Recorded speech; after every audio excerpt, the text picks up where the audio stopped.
Mga kasimanwa yagon sa kustodiya at aton karang Kalibo Municipal Police Station nung ray karang 16 anyos no nga gagaki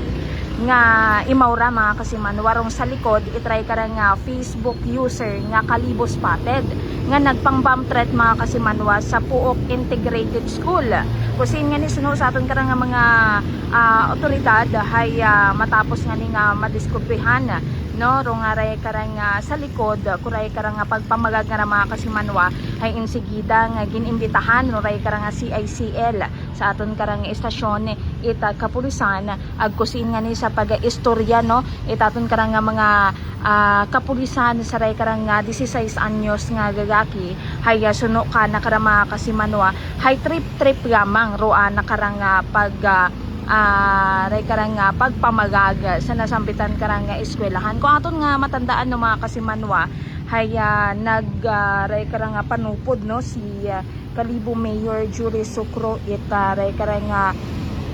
security scanner sa nasambitan nga eskwelahan kasi nga ni gin-share mismo itry karang Kalibo Spotted nga account dong nasambitan nga post iti mo nag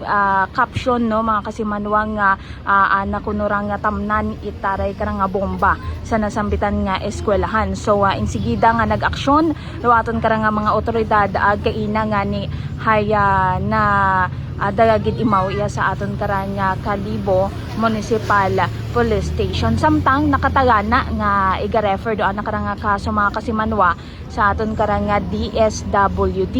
Kung aton man karang matandaan kahapon man itahapon haya sambato pagid no nga nagpang-bomb threat man sa Aklan Learning haya naaresto man itaton karang kapulisan sa Barangay Tagas sa Bano Itatangalan sa bisa man ita nakaron nga warrant of arrest sa makaron hay iya sa kustodiya at aton karang Kalibo Municipal Police Station para sa nagakaigo karang nga disposisyon.